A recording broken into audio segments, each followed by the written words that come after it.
최근 삼성전자 인도 공장 노동자들이 한 달 넘게 끌어오던 파업을 중단했습니다. 이런 상황에서 최근 현대자동차 인도법인이 인도 증권시장에 사상 최대 규모로 상장했는데요. 현대차는 투명성 강화와 사회공헌 활동으로 14억 인도인의 마음을 사로잡으려 하지만 일각에서는 삼성전자, 인도 근로자 파업처럼 현대차도 인도 근로자에게 된통당하고 휘둘리지 않을까 걱정하는 시선도 있습니다. 현대차가 어떻게 해서 인도 상장을 결정하게 되었는지 영국 런던 증권사에서 놀라운 사연을 하나 보내왔습니다. 지금 바로 시작합니다. 안녕하세요. 저는 런던의 글로벌 투자은행 그린우드 캐피탈에서 아시아 자동차 산업을 분석하는 아울리 사라라고 합니다. 평소처럼 아시아 시장 동향을 살피던 제 일상이 오늘따라 심상치 않게 시작되었답니다. 무심코 휴대폰을 들여다보던 제 눈이 갑자기 커졌네요. 삼성전자 첸나이 공장의 파업 소식이 뜨거운 감자로 떠올랐거든요. 결국 노조는 35%의 임금 인상과 의료 혜택 확대를 얻어냈다고 하네요.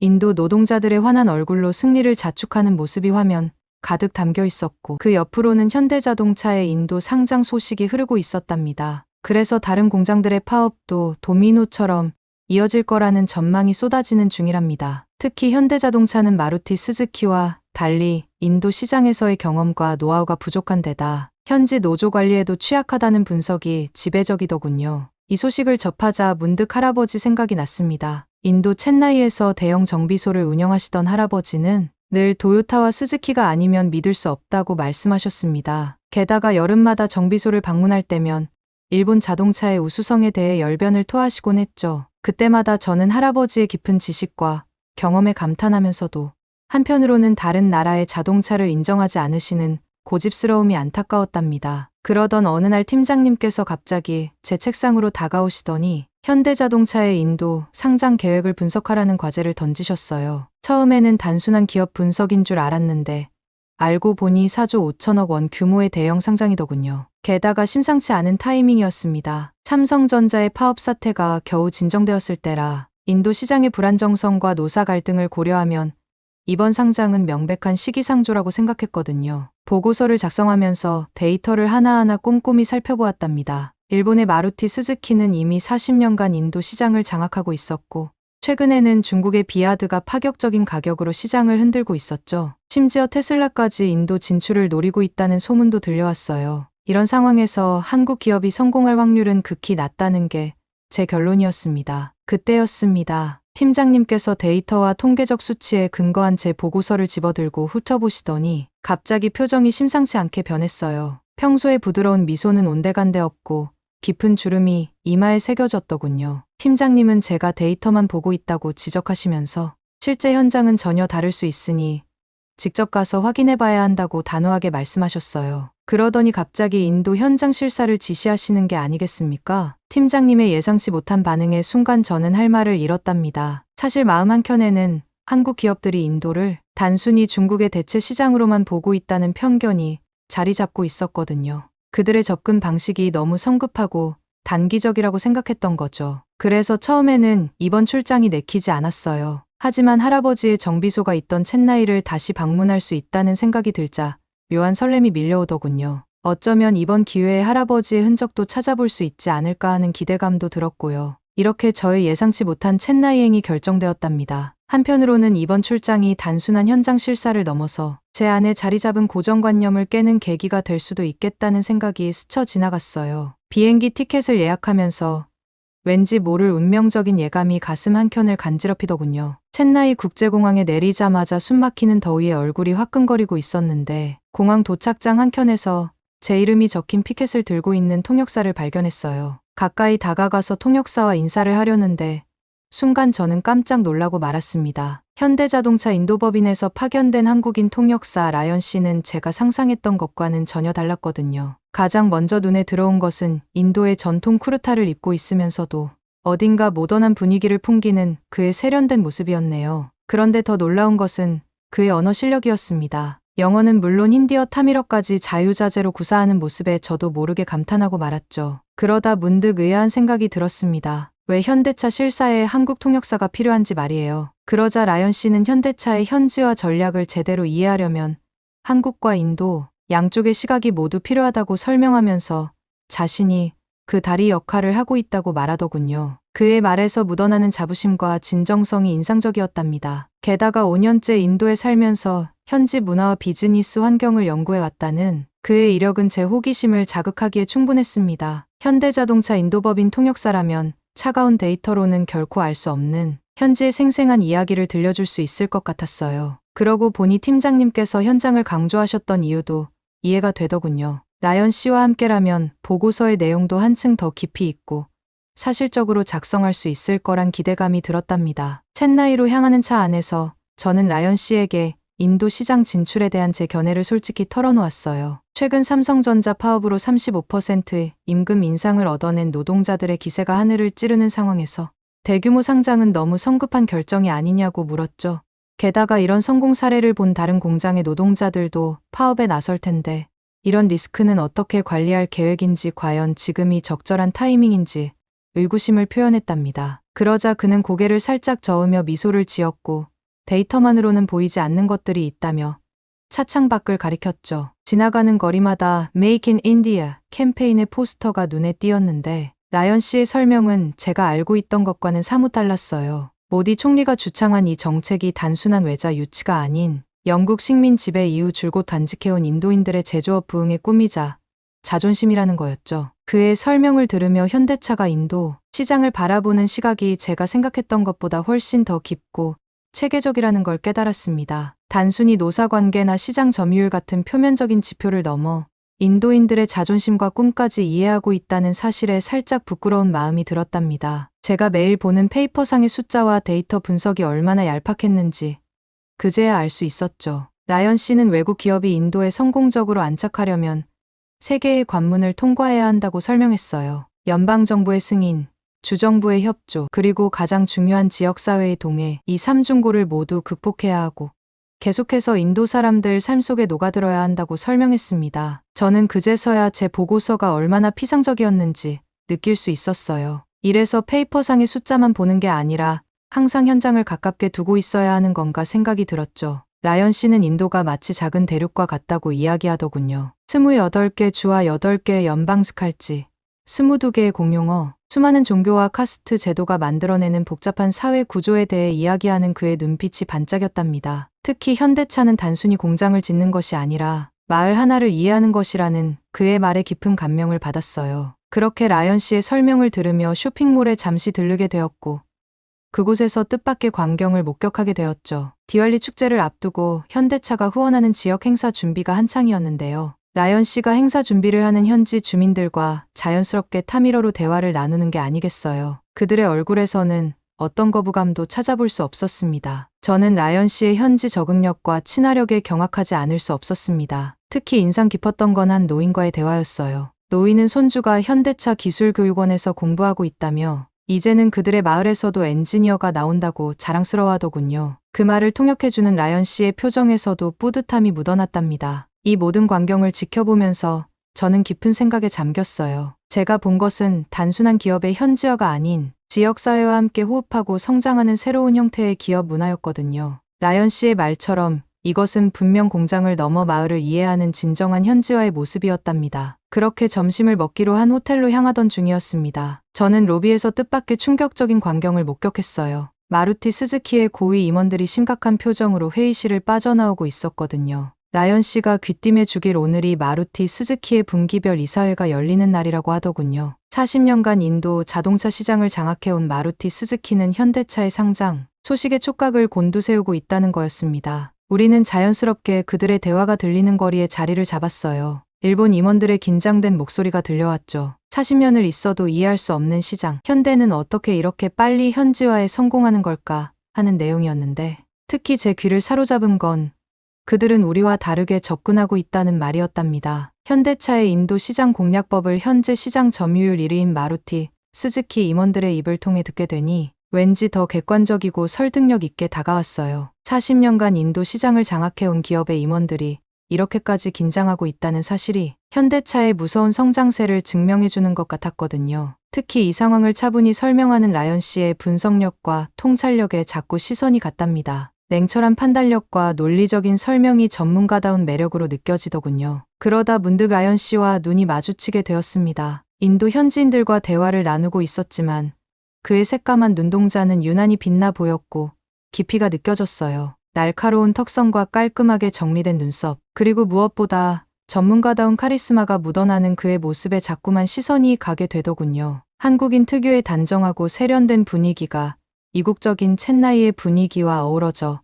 더욱 매력적으로 느껴졌답니다. 그는 의미심장한 미소를 지으며 조용히 속삭이듯 설명해 주었죠. 마루티 스즈키는 40년간 인도 자동차 시장의 절대 강자였고 지금도 50% 이상의 점유율을 자랑하고 있다고요. 하지만 그들의 성공이 오히려 발목을 잡고 있다는 게 그의 분석이었습니다. 그의 분석을 들으며 저는 또 한 번 놀라움을 금치 못했어요. 앞뒤 논리가 정확하게 맞아떨어지는 그의 설명은 마치 오랜 시간 인도 자동차 시장을 연구해온 전문 애널리스트의 그것 같았거든요. 현대자동차 인도 법인 통역사의 실력이라고는 믿기지 않을 정도로 뛰어난 통찰력이 돋보였답니다. 그래서인지 저는 자연스럽게 그의 이야기에 빠져들었고 더 많은 이야기를 듣고 싶다는 생각이 간절해졌어요. 현장에서 직접 보고 듣는 이런 생생한 이야기야말로 제 보고서에 꼭 필요한 내용이라는 생각이 들었어요. 심장이 갑자기 빠르게 뛰기 시작했지만 최대한 침착한 목소리를 내려 애쓰며 라연 씨를 바라보았죠.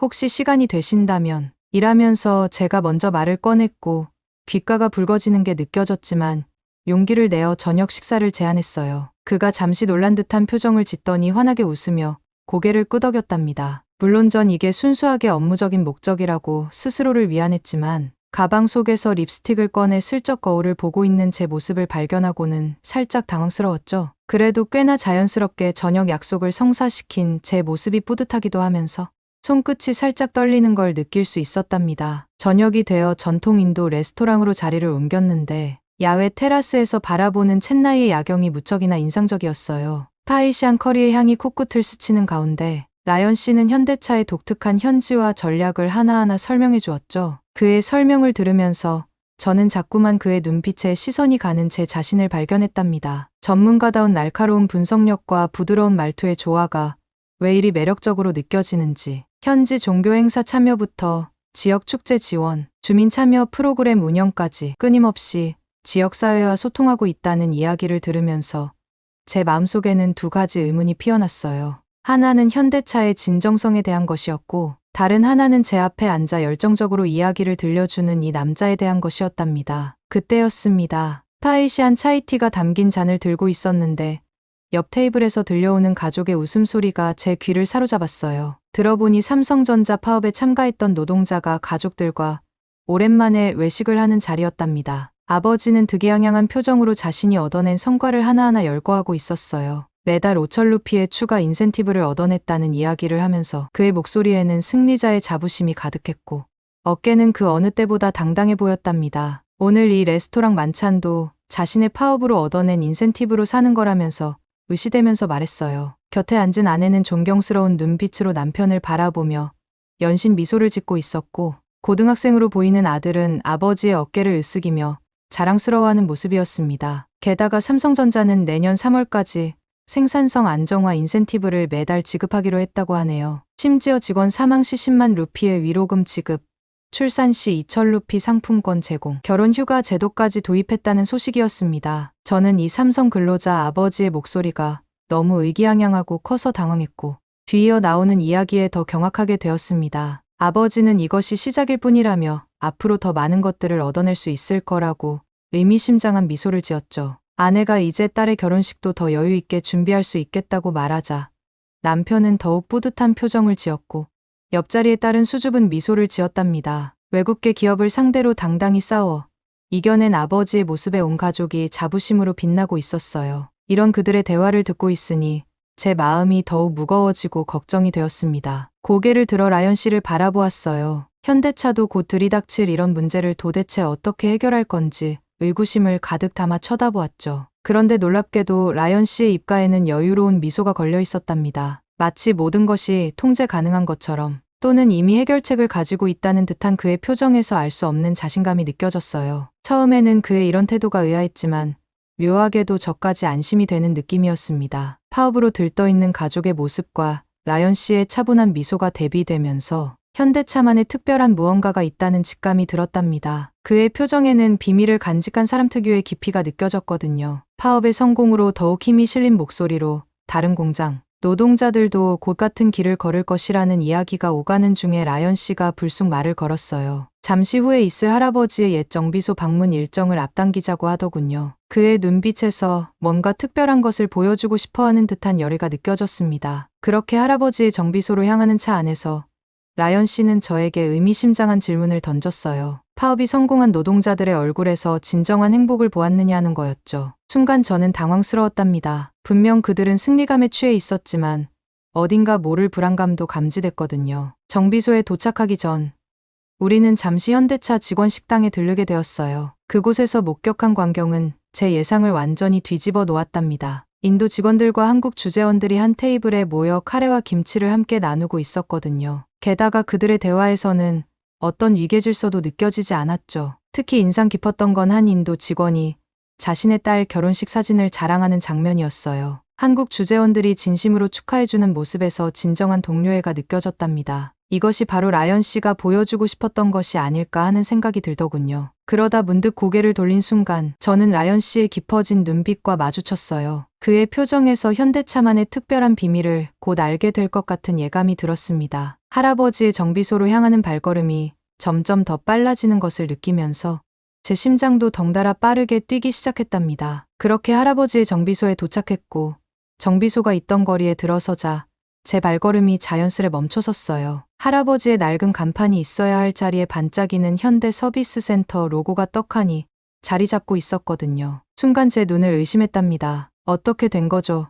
라고 묻는 제 목소리가 떨렸는데 라연 씨는 그저 빙그레 웃으며 안으로 들어가자고 하더군요. 정비소 안으로 들어서자 더 놀라운 광경이 펼쳐졌습니다. 최신식 장비들 사이로 익숙한 얼굴들이 보였거든요. 할아버지의 오래된 제자들이었답니다. 그중 한 명인 라즈쉬 아저씨가 반가운 미소로 다가왔어요. 20년 전 제가 방문했을 때 늘 사탕을 몰래 주시던 그분이었죠. 그런데 이제는 현대차 마스터 테크니션이라는 명찰을 달고 계시더군요. 할아버지 시절 도요타만 고집하던 그가 현대차의 기술력을 칭찬하는 모습은 마치 영화의 한 장면 같았어요. 그러다 문득 눈에 들어온 오래된 사진 한 장에 제 심장이 멎는 듯했답니다. 할아버지와 정주영 회장님이 함께 찍은 사진이 떡하니 걸려있는 거예요. 저는 그 사진을 보고 믿을 수 없어서 라연 씨에게 정주영 회장님이 25년 전에 이곳을 직접 방문하셨다고요?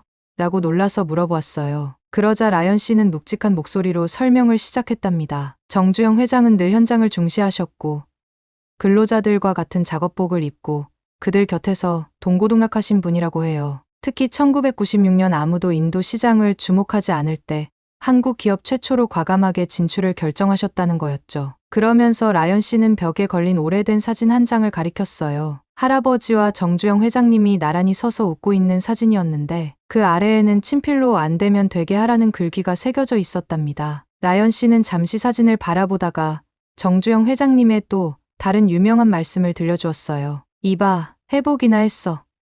라는 그 말씀이 현대차 인도 진출의 신념이 되었다고 하더군요. 특히 마음을 울린 건 라즈쉬 아저씨의 말씀이었어요. 처음에는 그들도 믿지 않았지만 현대는 인도에 진출했던 일본 기업이나 여느 다른 나라 기업과 달랐다고 해요. 그들의 경험을 인정하고 새로운 기술을 가르쳐 주었으며 이제는 그들이 젊은 기술자들을 가르치고 있다는 거였죠. 그의 눈빛에서 자부심이 빛나고 있었답니다. 라연 씨를 바라보니 그의 미소 속에 담긴 의미를 조금은 이해할 수 있을 것 같았습니다. 삼성전자의 파업 소식에 그가 보여준 여유로운 미소가 단순한 자신감이 아닌 25년에 걸친 현대차만의 특별한 현지화 전략에서 나온 것임을 깨달았거든요. 그제서야 제가 얼마나 표면적인 분석만 하고 있었는지 부끄러워졌답니다. 라연 씨는 이제 저녁 식사를 하면서 더 자세한 이야기를 나누자고 제안했어요. 첸나이에서 가장 전망 좋은 레스토랑으로 우리를 안내하더군요. 야외 테라스에 자리 잡자 황홀한 야경이 우리를 반겼고 노을빛 하늘 아래 펼쳐진 도시의 풍경은 마치 제 복잡한 마음을 달래주는 것 같았죠. 스파이시한 커리 향이 코끝을 스치는 가운데 오늘 하루 동안 보고 들은 것들이 계속 머릿속을 맴돌았답니다. 라연 씨는 와인을 한 잔 주문하더니 제가 궁금해할 현대차만의 특별한 이야기를 들려주기 시작했어요. 현지 종교 행사에 참여하고 지역 축제를 지원하며 주민 참여 프로그램을 운영하는 등 끊임없이 지역사회와 소통하고 있다는 설명이었죠. 특히 인상 깊었던 건 모든 정책이 현장의 목소리를 듣는 것에서 시작된다는 점이었습니다. 이야기를 들으면서 저는 자꾸만 그의 열정 어린 눈빛에 시선이 갔어요. 데이터와 숫자로만 바라보던 제 시각이 얼마나 편협했는지 깨닫게 되었거든요. 그리고 동시에 단순한 통역사가 이토록 깊이 있는 현대차의 전략을 알고 있다는 게 놀랍고 이상하게 느껴졌어요. 식사를 마무리할 즈음 라연 씨는 문득 프리 브레드 한 조각을 집어들더니 제게 물었어요. 제가 보고서에서 지적했던 현대차의 상장 시기가 왜 문제라고 생각하는지 다시 한번 묻더군요. 저는 삼성전자의 파업 사태부터 시작해서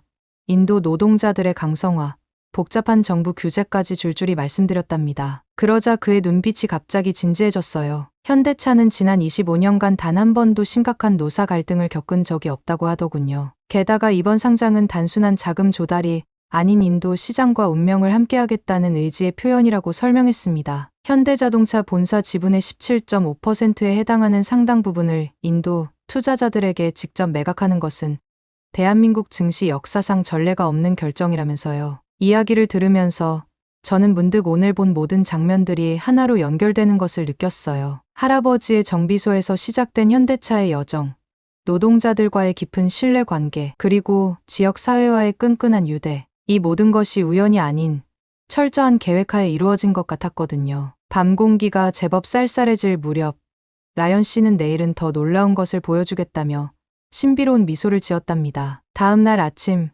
라연 씨는 제게 전통시장을 구경시켜주겠다며 데리고 나갔어요. 향신료 향 가득한 시장 골목을 걸으며 저는 어젯밤 내내 머릿속을 맴돌던 수많은 의문들을 잊을 수 있었답니다. 그의 부드러운 미소를 보며 마음이 살짝 설레기도 했죠. 그때였어요. 시장의 북적거리는 소음 속에서 한 목소리가 유독 또렷하게 들려왔습니다. 이사님, 이사님, 여기서 뵙다니.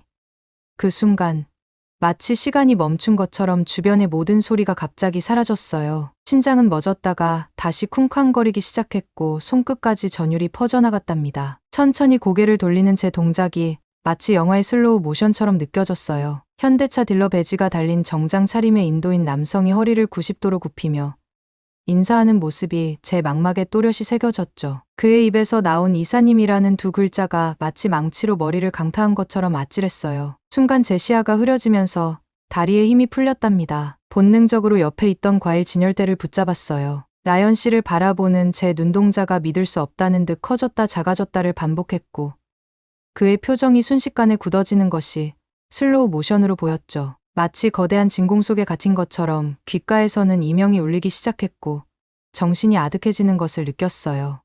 지금 이게 무슨... 제 입에서 나온 말은 마치 다른 사람의 목소리처럼 낯설게 들렸답니다. 그가 현대차 인도법인 이사라는 충격적인 사실이 번개처럼 머릿속을 관통하는 순간 마치 퍼즐 조각이 맞춰지듯 지난 이틀간의 모든 상황이 새로운 의미로 다가왔어요. 그의 비범한 식견, 자신감 넘치는 태도, 직원들의 공손한 태도까지 모든 것이 달리 보이기 시작했답니다. 마치 슬로우 모션처럼 지난 이틀간의 기억이 주마등처럼 스쳐 지나갔어요. 카페에서의 대화, 정비소에서의 만남, 그리고 어젯밤 레스토랑에서 나눈 이야기까지 모든 게 거짓이었단 말인가요? 자신감과 분노, 그리고 부끄러움이 한꺼번에 밀려와 저도 모르게 비틀거리며 한 걸음 뒤로 물러섰답니다. 제 손에 들고 있던 쇼핑백이 바닥에 떨어졌지만 그것을 주울 생각조차 들지 않았어요. 저는 정신 차리고 라연 씨에게 사람들이 라연 씨를 이사님이라고 부르는데 도대체 무슨 의미냐고 따져 물었어요. 그동안 통역사라고 했던 말이 거짓이었느냐고.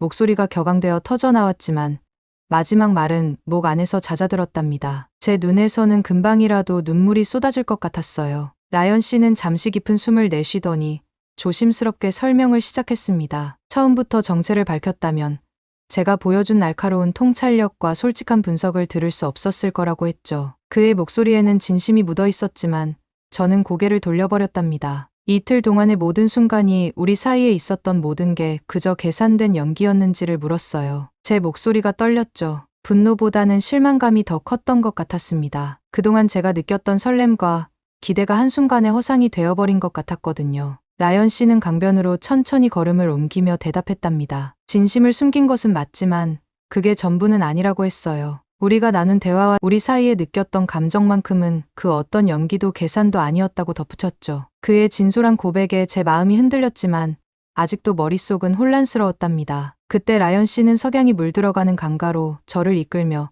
정주영 회장님의 이야기와 현대의 DNA가 담긴 이야기를 들려주기 시작했답니다. 1975년 여름 박정희 대통령이 정주영 회장을 청와대로 급히 불렀다고 해요. 달러가 절실하던 시절 대통령은 중동 건설 시장 진출에 대해 모든 기업들이 불가능하다며 포기하고 있는 상황이었다고 하더군요. 하지만 정주영 회장은 단 한마디의 망설임도 없이 그날로 사우디행 비행기에 올랐다고 합니다. 라연 씨의 이야기에 저도 모르게 앞으로 몸을 기울였어요. 정주영 회장이 3일 동안 주야로 현장을 살피고 5일 만에 돌아와 대통령에게 보고했다는 내용이 이어졌죠. 중동이 세상에서 건설공사하기에 가장 좋은 지역이라는 답변에 저는 깜짝 놀랄 수밖에 없었답니다. 라연 씨의 눈빛이 반짝이며 정주영 회장이 명쾌한 논리를 설명해 주었어요. 1년 내내 비가 오지 않아 공사가 가능하고 건설자재인 모래와 자갈이 현장에 널려 있으며 물은 실어오면 되고 50도가 넘는 더위는 밤에 일하면 된다는 거였죠. 이 단순하면서도 혁신적인 발상에 대통령도 감탄했다고 해요. 그렇게 시작된 중동 진출로 30만 명의 근로자들이 달러를 벌어들였고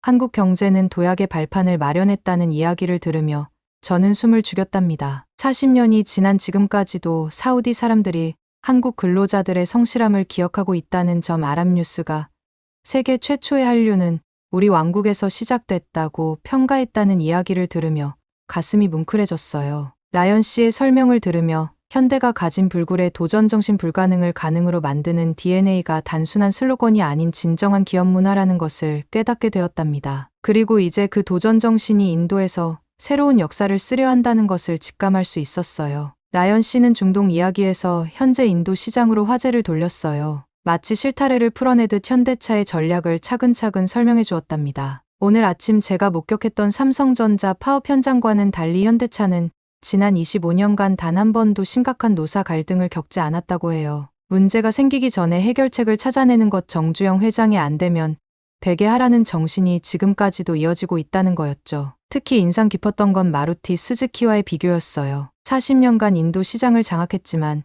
여전히 일본 본사 중심의 의사결정을 고수하는 스즈키와 달리 현대차는 과감하게 본사 지분 17.5%를 인도 시장에 직접 매각하기로 했다는 거예요. 단순한 투자 유치가 아닌 인도와 운명을 함께하겠다는 선언이었죠. 라연 씨의 목소리에 힘이 들어갔어요. 정주영 회장이 늘 강조하셨던 신용이 곧 자본이라는 말처럼 현대차는 인도를 단순한 시장이 아닌 진정한 파트너로 여기고 있다고 했어요. 중국 기업들이 가격 경쟁력에만 매달려 실패하는 동안 현대는 지역사회와 함께 호흡하며 성장해왔다는 설명이었죠. 강변의 노을이 짙어질 무렵 라연 씨는 정주영 회장의 또 다른 명언을 들려주었어요. 생명이 있는 한 실패는 없다. 시련은 있을 수 있어도 실패는 없다는 이 말에는 한국 경제 발전의 역사가 고스란히 담겨 있었답니다. 라연 씨의 이야기는 제가 예상했던 것보다 더욱 놀라운 반전을 담고 있었습니다. 인도는 시작일 뿐이라던 말의 의미가 더욱 선명하게 다가왔지요. 현대차 인도법인이 최근 4조 원이 넘는 자금을 인도 주식시장에서 조달하는데 성공했다는 소식이었습니다. 13억 인구를 가진 인도는 미국,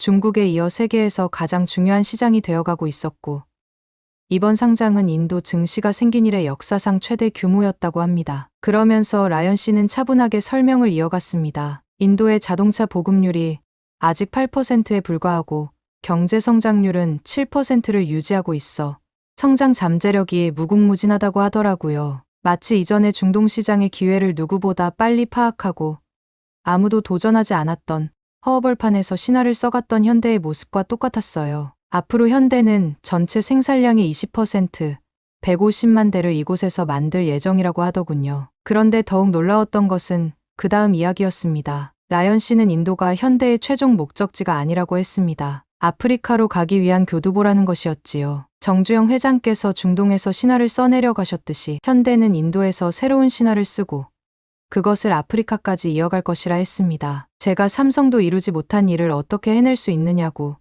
조심스레 여쭈어보자 라연 씨는 의미심장한 답변을 들려주었습니다. 삼성이든 누구든 이루지 못한 일을 해내는 것이 바로 현대의 정신이라고요. 물론 이는 삼성을 비판하는 것이 아니었습니다. 삼성은 누구나 인정하는 세계 최고의 기업이지만 단지 경영 철학이 다르다고 설명했습니다. 삼성이 1등을 하면서도 늘 위기의식을 강조하며 완벽한 준비와 계산된 접근을 중시한다면 현대는 안 되면 되게 하라는 철학으로 움직인다는 것이었습니다. 현장에서 부딪히며 해결책을 찾아내는 것이죠. 실제 현장의 문제는 예상했던 것보다 훨씬 복잡하기에 현대의 임직원들은 늘 현장에서 답을 찾는다고 합니다. 강변의 어둠이 깊어질수록 라연 씨의 이야기는 더욱 깊이를 더해갔습니다. 현대는 그래서 늘 초대박을 낸다고 했습니다. 허허벌판에 조선소를 세우고 배를 만들어 세계를 놀라게 한 것처럼요. 그것은 대한민국이 전쟁의 폐허에서 세계 10대 경제 강국으로 성장하여 초대박을 낸 것과 같은 맥락이라고 했습니다. 밤바람이 불어오는 강변에서 저는 현대자동차가 써내려가는 새로운 역사의 한 페이지를 목격하고 있었습니다. 불가능은 없다 현대자동차의 인도, 그리고 그 너머로. 제 보고서의 제목이 마음속에서 천천히 모양을 갖춰가고 있었지요. 그의 이야기를 들으며 저는 깊은 깨달음을 얻었어요. 제가 써야 할 보고서는 단순한 시장 분석이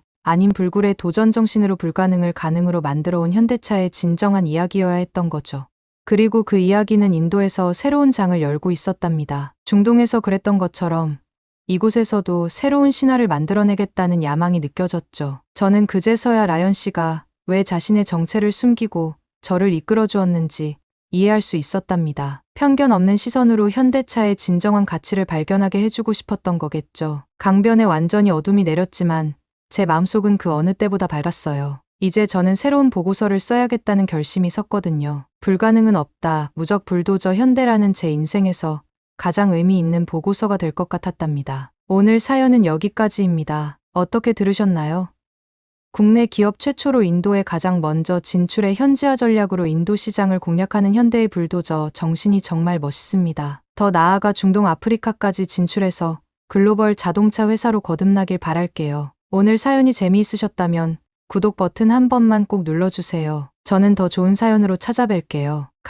감동도서관이었습니다. 감사합니다. 한국의 현대자동차가 중국보다 브랜드 인지도가 더 뛰어나고 미국에서도 더 잘 팔리고 있지 않나요? 그랬더니 중국 전기차 수석 엔지니어는 한국차는 기술 혁신이 없다고 빙그레 웃으며 말했습니다. 이 말을 들은 독일 기자는 실제 중국차를 시승하다가 충격적인 일을 겪게 되는데요. 과연 이 독일 기자에게는 무슨 일이 있었던 걸까요? 안녕하세요. 저는 소피아 밀러입니다. 독일의 유명 자동차 매거진 오토모티브 인사이트의 수석 기자로 일하고 있죠. 29살의 나이로 이 직책에 오르기까지 쉽지 않은 여정이었습니다. 어릴 때부터 자동차에 관심이 많았고 대학에서 자동차 공학을 전공한 후 저널리즘 대학원을 졸업했습니다. 그리고 이제 제 인생에서 가장 큰 도전을 앞두고 있네요. 몇 주 전 편집장님께서 저를 사무실로 불렀어요. 이번에 중국에서 비아디라는 신형 전기차를 출시했는데 직접 테스트하고 그 결과를 특집 기사로 다뤄달라는 제안이었죠. 처음에는 망설였습니다. 서툴고 중국 문화에 대해서도 잘 모르니까요. 하지만 이런 기회가 흔치 않다는 걸 알기에 용기를 내어 수락했어요. 출국 전날 설렘과 긴장감에 잠을 이루지 못했습니다. 가방 속에는 최신형 노트북과 카메라 그리고 녹음기가 가득 들어 있었죠. 이번 취재가 제 커리어의 터닝포인트가 될 거란 예감이 들었어요. 비행기에 오르면서 독일을 떠나는 아쉬움보다는 새로운 경험에 대한 기대가 더 컸습니다. 중국 선전에 도착하자마자 활기찬 도시의 분위기에 압도되었어요. 고층 빌딩들 사이로 보이는 수많은 전기차들과 거리 곳곳에 설치된 충전소들이 마치 미래도시에 온 것만 같았죠. 호텔에 짐을 풀자마자 노트북을 켜고 취재 계획을 다시 한번 점검했습니다. 다음 날 아침 테스트 트랙으로 향하는 차 안에서 긴장감이 고조되었어요. 오늘 제가 시승할 전기차에 대해 이미 많은 정보를 수집했지만 직접 경험하는 것과는 차원이 다르겠죠. 트랙에 도착하자 눈부시게 빛나는 전기차와 중국 전기차 회사의 수석 엔지니어 샤오롱이 저를 반갑게 맞이했습니다. 그의 자신만만한 태도가 인상적이었죠. 차량에 대해 열정적으로 설명하는 그의 모습에서 자부심이 느껴졌어요. 하지만 동시에 뭔가 과장된 느낌도 들었습니다. 정말 이 차가 그가 말하는 것만큼 대단할까 하는 의구심이 들기 시작했죠. 저는 샤오롱에게 중국 전기차의 자신감에 대해 물어봤습니다. 그는 자랑스럽게 한국 통계를 인용했어요. 올해 1월부터 7월까지 한국의 중국산 전기차 수입액이 12억 9천만 달러로 전년 동기 대비 13.5%나 늘어났다고 하더라고요. 저는 그의 말에 의문이 생겼어요. 한국의 현대자동차가 브랜드 인지도가 더 뛰어나고 미국에서도 중국차보다 더 잘 팔리고 있지 않냐고 물어봤습니다. 그랬더니 샤오롱이 빙그레 웃으면서 한국차는 기술 혁신이 없다고 말했습니다. 한국차가 미국 시장에서 잘 팔리는 건 미국의 보호주의 입법으로 인한 보조금 때문이라고 했어요. 장기적으로 한국차는 보조금에 의존해서 시장 점유율을 유지하고 있을 뿐이며 기술 혁신은 없다고 주장했습니다. 이 말을 들으며 저는 깊은 생각에 빠졌어요. 과연 이게 사실일까 아니면 중국 측의 과장일까 의아해하면서 시승이 시작되었습니다. 처음에는 중국차의 부드러운 주행감과 빠른 가속에 감탄했어요. 하지만 고속주행으로 들어서면서 미세한 문제점들이 눈에 띄기 시작했습니다. 핸들에서 전해지는 미세한 떨림과 계기판 숫자의 불안정한 움직임처럼 사소한 문제들이 보였어요. 그때였어요. 갑자기 차량의 시스템이 오류를 일으키기 시작했습니다. 순식간에 모든 제어 기능이 마비되었고 차는 통제불능 상태에 빠졌어요. 심장이 멎는 것 같았죠. 필사적으로 핸들을 붙잡고 상황을 제어하려 했지만 역부족이었습니다. 결국 차는 가드레일과 충돌했고 저는 강한 충격과 함께 정신을 잃었어요. 정신을 차렸을 때 주변은 아수라장이었습니다. 다행히 큰 부상은 없었지만 목에 찢어질 듯한 통증이 느껴졌어요. 샤오롱과 그의 팀이 황급히 달려와 제 상태를 확인했지만 그들의 표정에서 당혹감과 불안이 역력했습니다. 그 순간 저는 이 사고가 단순한 우연이 아니라 중국 전기차 기술의 심각한 결함을 드러낸 사건이라는 확신이 들었어요. 병원에서 검진을 받는 동안 머릿속으로는 이미 기사의 개요를 구상하고 있었습니다. 이번 사고를 통해 중국 전기차의 안전성 문제를 심도 있게 다루고 싶었어요. 하지만 제 이런 생각은 곧 예상치 못한 장애물에 부딪히게 되었습니다. 중국 측에서 이 사고를 기사화하지 말라는 강력한 압박을 가해온 거예요. 처음에는 회사의 고위 임원들이 찾아와 부탁하는 시기였습니다. 그들은 이번 사고가 단순한 우연이며 제품의 전반적인 품질과는 무관하다고 주장했어요. 심지어 고액의 자문료까지 제안하며 우호적인 기사를 써줄 것을 요청했죠. 저는 이를 정중히 거절했지만 그들의 태도는 점점 더 위협적으로 변해갔습니다. 저는 큰 딜레마에 빠졌어요. 저널리스트로서의 양심은 진실을 보도해야 한다고 말하고 있었지만 한편으로는 제 안전과 향후 취재 활동에 대한 우려도 커져갔습니다. 밤새 고민한 끝에 일단 독일로 돌아가 편집장과 상의해야겠다고 결심했어요. 그러던 중 우연히 서울에서 열리는 미래 모빌리티 엑스포 소식을 접하게 되었습니다. 세계 각국의 최신 전기차 기술이 소개될 예정이라고 하더군요. 특히 한국의 선도적인 기술력이 주목받고 있다는 점이 눈에 띄었어요. 순간 이것이 제 기사의 새로운 방향을 제시해 줄 수 있는 기회라는 생각이 들었습니다. 즉시 편집장에게 연락을 취했어요. 중국에서의 사고 경험과 함께 서울 엑스포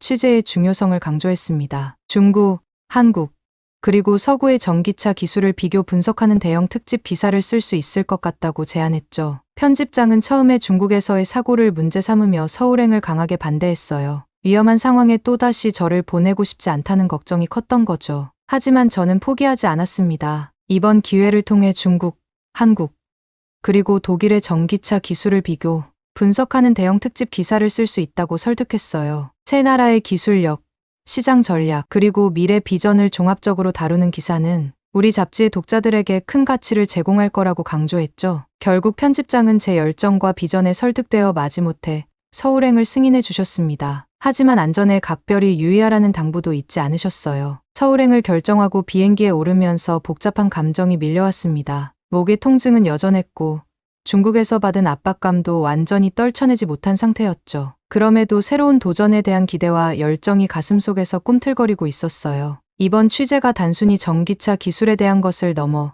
국제 정치와 산업의 역학관계, 그리고 저널리스트로서의 제 역할에 대해 깊이 고민하게 만드는 계기가 될 것 같았습니다. 서울행 비행기에 올랐을 때 이번 취재가 제 경력에 큰 전환점이 될 것이라는 예감이 들었습니다. 한국의 수도는 활기와 혁신으로 가득 찬 도시라고 들었는데 직접 경험해보고 싶었거든요. 게다가 미래 모빌리티 엑스포는 전 세계 자동차 산업의 최신 동향을 한눈에 볼 수 있는 절호의 기회였습니다. 공항에 도착하자마자 서울의 첨단 기술이 눈에 띄었어요. 자동 출입국 시스템부터 정시에 딱 도착하는 지하철까지 모든 것이 효율적으로 움직이는 모습이 인상적이었습니다. 이런 기술력이 자동차 산업에도 적용되어 있을 거라는 기대감에 가슴이 뛰었죠. 엑스포 현장은 상상 이상으로 활기찼습니다. 세계 각국의 자동차 기업들이 자사의 최신 기술을 뽐내고 있었는데 그 중에서도 한국 기업들의 부스가 특히 눈길을 끌더라고요. 특히 LG전자의 2차 전지 배터리 기술 앞에서 저는 놀라움을 감출 수 없었습니다. LG전자의 2차 전지 배터리 기술 부스에 다가가자 목걸이에 김현수라고 적힌 이름표를 단 한국 직원이 반갑게 맞아주었어요. 김현수 씨의 설명을 들으며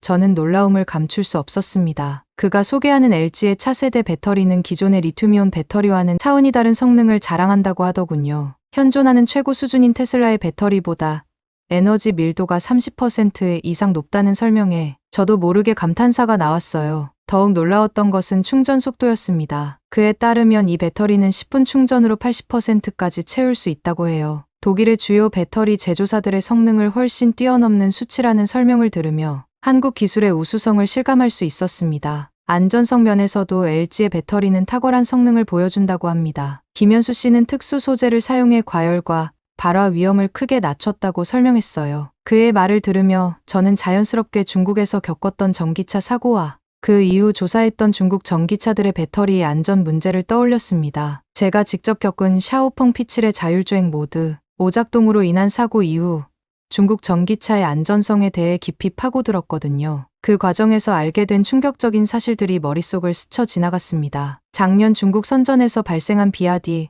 전기차 연쇄 화재 사고는 당시 자동차 업계에 큰 충격을 주었죠. 또한 제가 중국을 떠나기 직전 상하이에서 일어난 샤오펑 P7의 주차장 폭발 사건도 생생히 기억났어요. 게다가 우리 잡지에서 다루었던 중국 CATL의 배터리를 사용한 테슬라 모델 3가 베이징에서 주행 중 발화에 큰 논란이 된 사건도 떠올랐습니다. 당시 이 사건을 취재하면서 중국 배터리의 안전성 문제가 얼마나 심각한지 깨달았었죠. 이런 사건들을 떠올리며 김현수 씨가 설명하는 LG 배터리의 안전성에 새삼 감탄하지 않을 수 없었습니다. 제가 직접 겪고 조사한 중국 전기차들의 문제점을 LG가 완벽히 해결한 것 같아 보였거든요. 특수 소재를 사용해 과열과 발화 위험을 크게 낮췄다는 설명은 제게 특히 큰 의미로 다가왔어요. 그의 설명을 들으며 LG의 이런 안전, 기술 향상이 전 세계 전기차 시장에 새로운 표준을 제시할 것 같다는 생각이 들었습니다. 한국 기업의 기술력에 다시 한번 감탄하며 이 혁신적인 배터리가 앞으로 전기차 산업에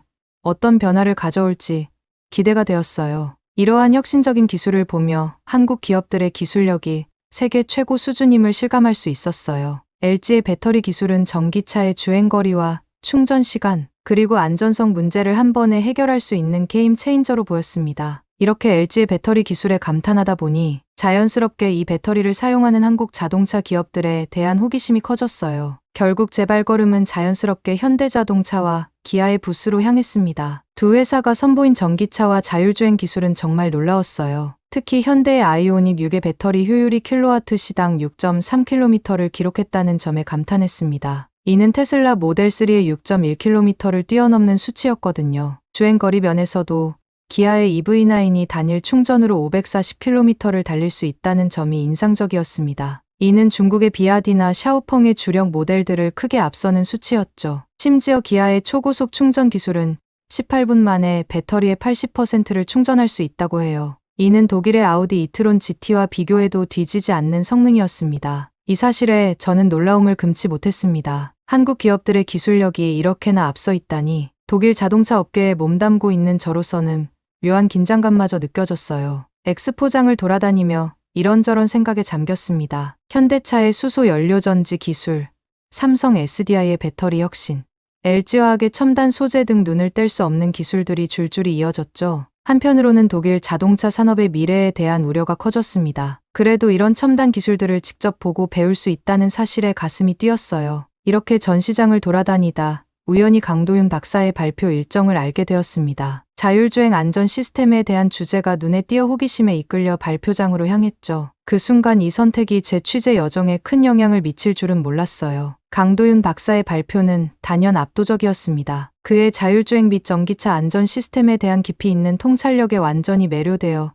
시간 가는 줄도 몰랐어요. 발표를 들으며 제 머릿속에서는 수많은 질문들이 떠올랐습니다. 질의응답 시간이 시작되자 저는 주저없이 손을 들었습니다. 지난달 선전에서 겪은 샤오핑 P7의 자율주행 모드 오작동으로 인한 3중 추돌 사고를 언급하며 특히 레이더와 카메라의 동시 오류 원인에 대한 그의 견해를 물었죠. 그러자 청중들 사이에서 작은 술렁임이 일었습니다. 게다가 도윤 박사의 표정이 살짝 긴장되는 것을 포착했어요. 그래서 더욱 그의 답변에 귀를 기울였습니다. 도윤 박사는 잠시 생각에 잠기더니 놀라울 정도로 상세한 답변을 시작했어요. 샤오핑 P7 사고의 핵심이 센서 융합 알고리즘의 취약점에 있었다고 설명하면서 샤오핑 사고의 핵심은 자동차의 눈과 뇌가 제대로 협력하지 못한 데 있다고 했습니다. 자동차의 눈 역할을 하는 카메라와 레이더 같은 센서들이 수집한 정보를 뇌에 해당하는 컴퓨터가 제대로 해석하지 못한 거죠. 특히 2023년에 만들어진 모비라이라는 회사의 IQ5라는 뇌 칩이 문제였대요. 이 칩이 햇빛이 너무 강할 때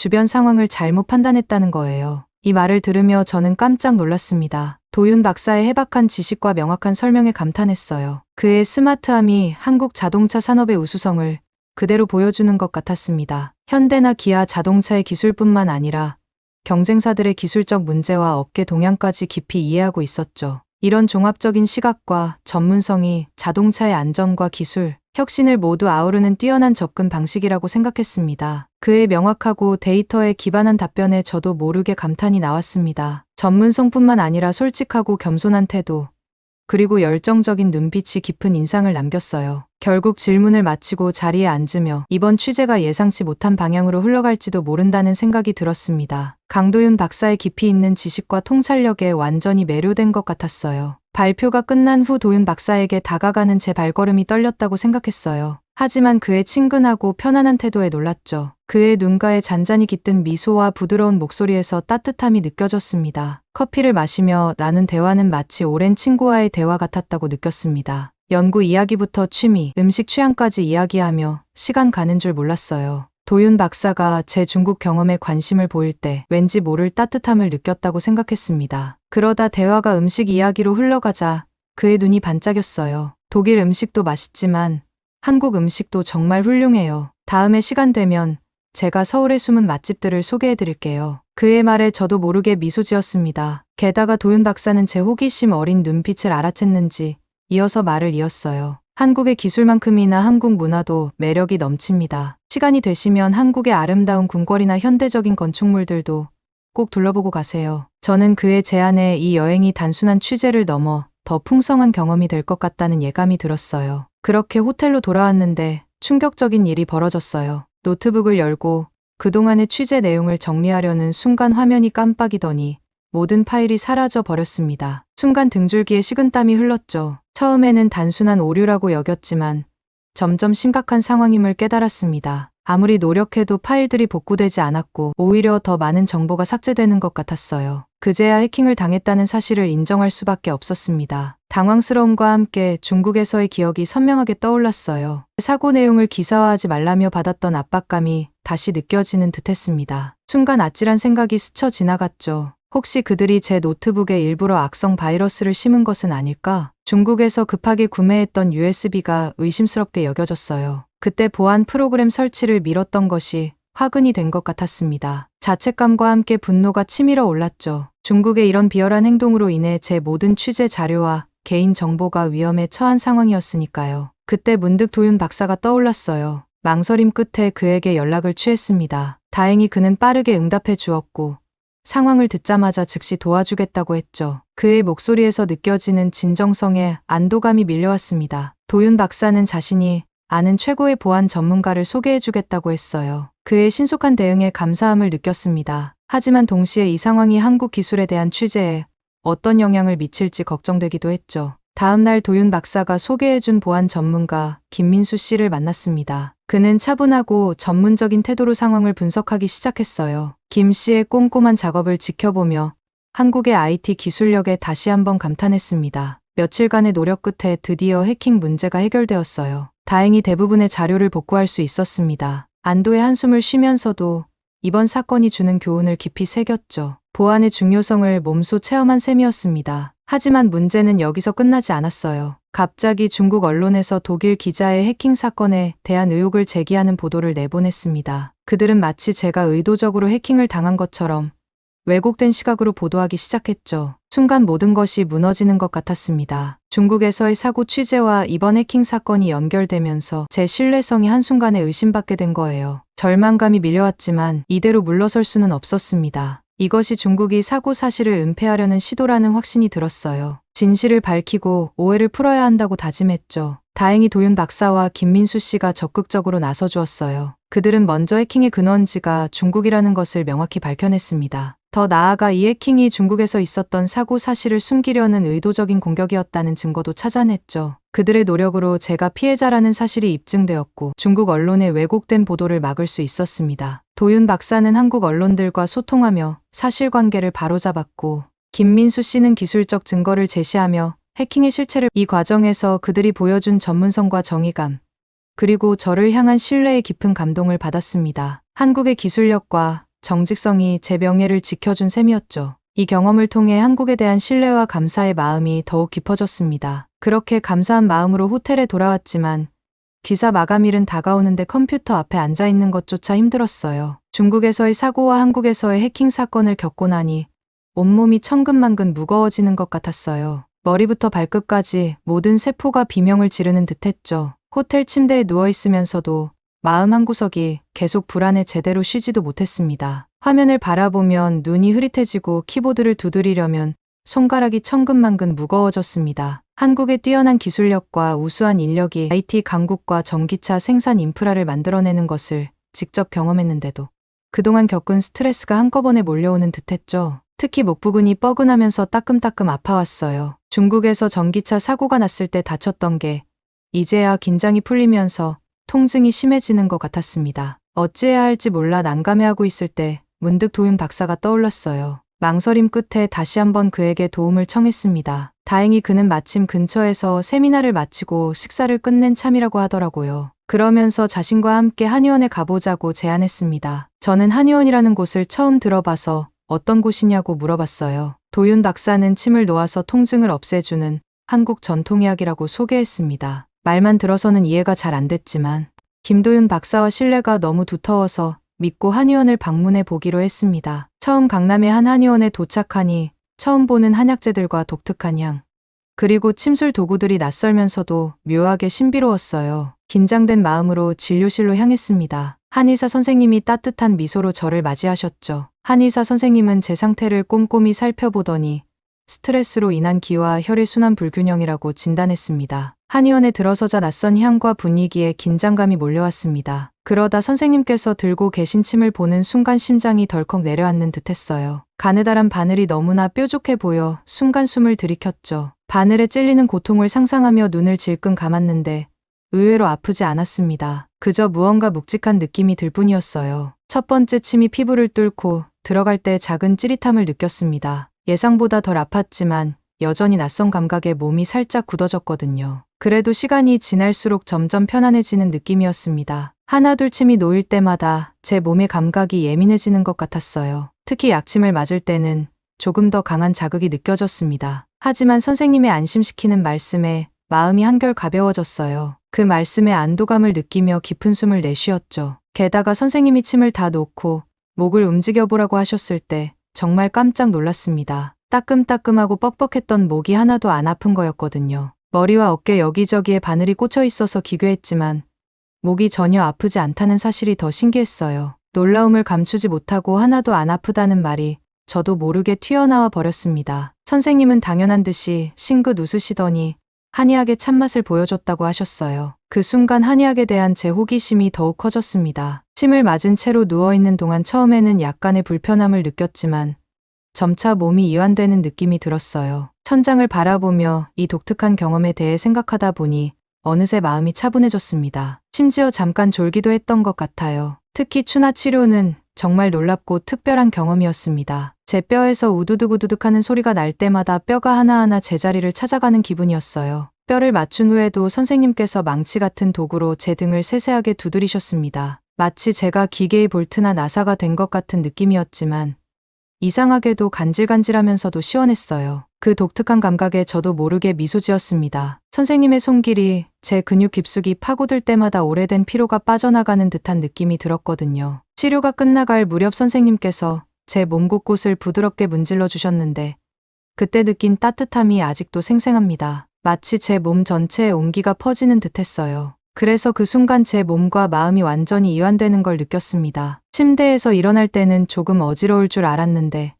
오히려 몸이 가벼워진 느낌이었어요. 거울을 보니 제 얼굴에 혈색이 돌아온 것이 눈에 띄었습니다. 심지어 눈빛도 더 맑아진 것 같았어요. 선생님께서는 치료가 끝난 후에도 꼼꼼하게 제 상태를 체크하셨습니다. 한의원에서의 놀라운 경험 이후 제 몸과 마음이 완전히 새로워진 듯한 느낌이 들었습니다. 이제야 비로소 그동안의 취재 내용을 정리할 수 있는 에너지가 생긴 것 같았어요. 호텔로 돌아와 컴퓨터 앞에 앉자 손가락이 키보드 위를 춤추듯 움직이기 시작했습니다. 먼저 중국에서의 전기차 사고와 그 후의 압박 그리고 한국에서 겪은 해킹 사건까지 모든 경험을 솔직하게 풀어냈어요. 그리고 이어서 한국의 놀라운 기술력과 혁신에 대해 상세히 기술했습니다. 특히 현대와 기아의 전기차 기술, 배터리 효율성, 그리고 충전 속도에 대해 자세히 설명했죠. 또한 강도윤 박사와의 만남과 그의 깊이 있는 통찰력에 대해서도 빼놓지 않고 언급했습니다. 그의 전문성과 열정이 한국 자동차 산업의 밝은 미래를 보여주는 것 같았거든요. 게다가 해킹 사건 때 보여준 한국 IT 전문가들의 신속하고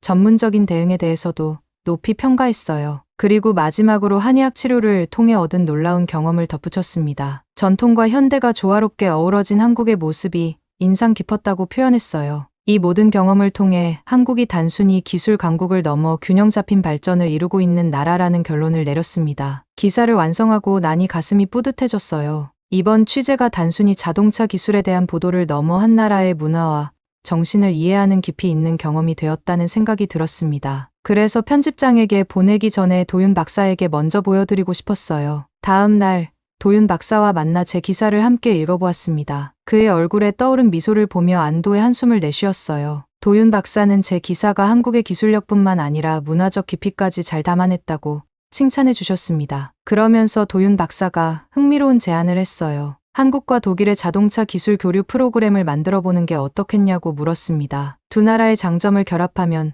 세계 자동차 산업에 혁명적인 변화를 가져올 수 있을 거라고 했어요. 순간 제 머릿속에 새로운 비전이 그려졌습니다. 독일의 전통적인 엔지니어링 기술과 한국의 혁신적인 전기차, 배터리 기술이 만나면 정말 대단한 시너지가 날 것 같았어요. 게다가 양국의 문화 교류까지 더해진다면 그 영향력은 자동차 산업을 넘어 사회 전반으로 퍼질 수 있을 것 같았습니다. 흥분된 마음으로 즉시 편집장에게 연락을 취했어요. 기사와 함께 이 새로운 아이디어에 대해서도 설명했습니다. 처음에는 편집장도 조금 놀란 듯 했지만 제 열정적인 설명을 듣고 나서는 점점 관심을 보이기 시작했어요. 결국 편집장은 제 기사를 특별 기획으로 다루기로 결정했습니다. 심지어 한국 독일 기술 교류 프로그램에 대한 후속 기사 시리즈도 기획하자고 제안했어요. 이 말을 들었을 때 정말 가슴이 벅차올랐습니다. 기사가 발표되자마자 반응은 폭발적이었어요. 독일 내 자동차 업계는 물론이고 정부 관계자들까지 큰 관심을 보였습니다. 한국의 기술력에 대한 새로운 인식과 함께 협력 가능성에 대한 기대감이 고조되었어요. 특히 제가 경험한 한국의 문화와 정신에 대한 부분이 많은 이들의 공감을 얻었습니다. 단순한 기술 협력을 넘어 문화적 교류의 중요성을 강조한 부분이 신선하게 다가왔다는 평가를 받았어요.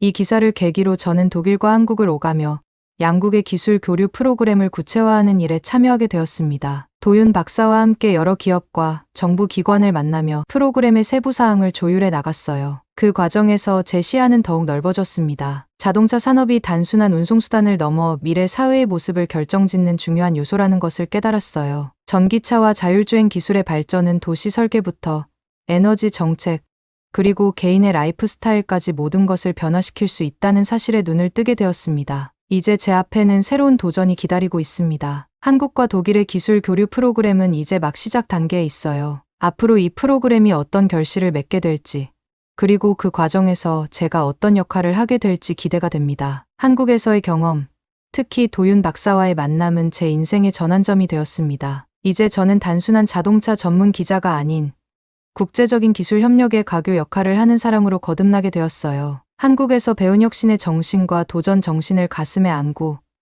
이 여정이 세계 자동차 산업의 새로운 장을 열게 될 것이라 확신합니다. 오늘 사연은 여기까지입니다. 어떻게 들으셨나요? 전기차를 비롯한 미래 모빌리티 부분에서 대한민국의 승승장구를 기원합니다. 오늘 사연이 재밌으셨다면 구독 버튼 한 번만 클릭해 주십시오. 저는 더 좋은 사연으로 찾아뵐게요. 감동도서관이었습니다. 감사합니다.